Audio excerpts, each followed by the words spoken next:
I'm Mitch Maydick, president of Florida International University.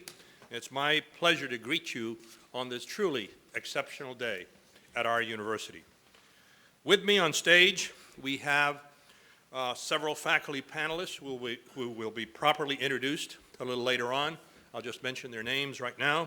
Dr. Nicole Ray, Dr. Gail Hollander, Dr. Eduardo Gamara, and Dr. Noble David Cook.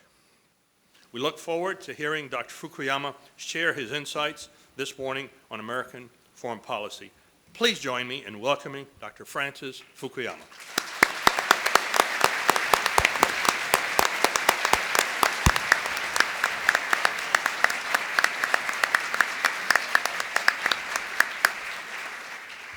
Well, thank you for that very kind introduction. I'm really delighted to be in Miami and at Florida International University. I actually travel and think and write a bit about Latin America over the past few years, and I recognize that this university is really probably the leading institution for the study of Latin America in the United States. So I congratulate you on this, and I congratulate you on your new School of International and Public Affairs. So thank you very much for inviting me. The broad topic of this day's session is America and the rising powers. I think that as Americans, this is an issue that we all will have to confront. The first two post-Cold War American presidents, President Clinton and President George W. Bush, I think operated in a world in which they could take a certain degree of American hegemony for granted. I think President Clinton tended to emphasize this in the economic realm, that the American model was the dominant one that ought to be the one emulated by developing countries around the world. President Bush emphasized this in the security realm, particularly after September 11th, and the use of American power to reshape the political world in the direction of liberal democracy.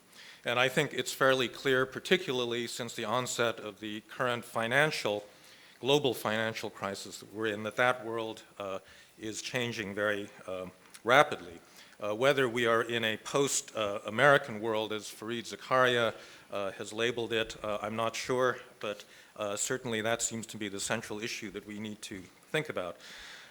As the first speaker, I'm actually not going to talk about the rising powers. There's plenty of other people today that will tell you about Russia and China and India and other places, and I'm actually going to be probably the one that's most backward-looking, focusing on the past, and particularly the question of American power, because I believe that there's a lot of problems with the American exercise of its own power, even if you didn't have other rising powers in the world, and it's something that American policymakers need to think about very carefully.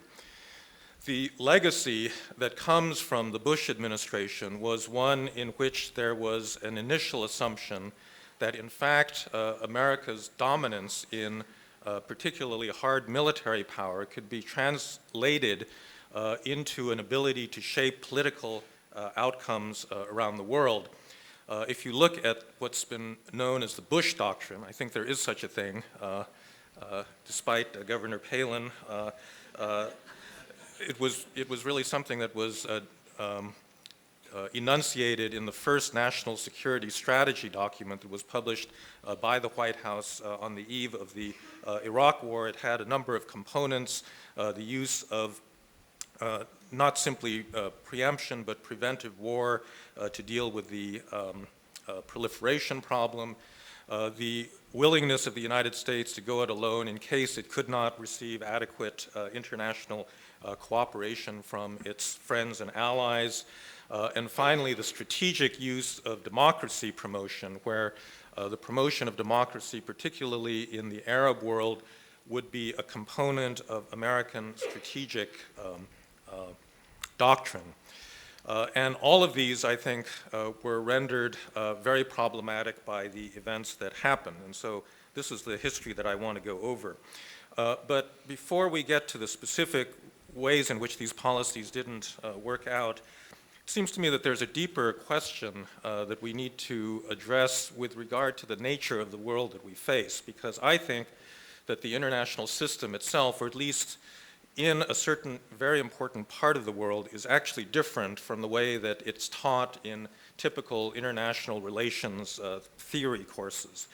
The way that we are traditionally brought up and the way that most 20th century stateswomen understood international politics was that it was built around nation states, powerful nation states.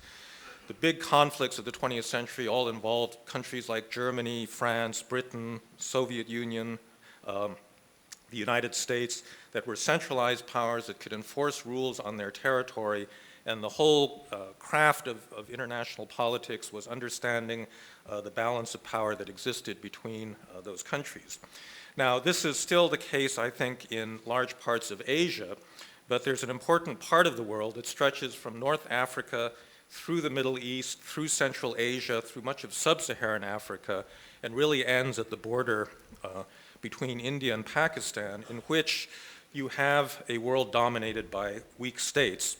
Weak states meaning states where the central government does not have what Max Weber defined as the essence of the state, the ability to enforce rules within its territory.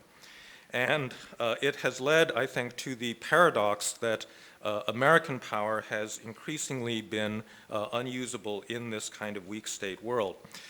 Probably the most serious problem, foreign policy problem that the Obama administration faces today is the nexus of problems surrounding Afghanistan and Pakistan.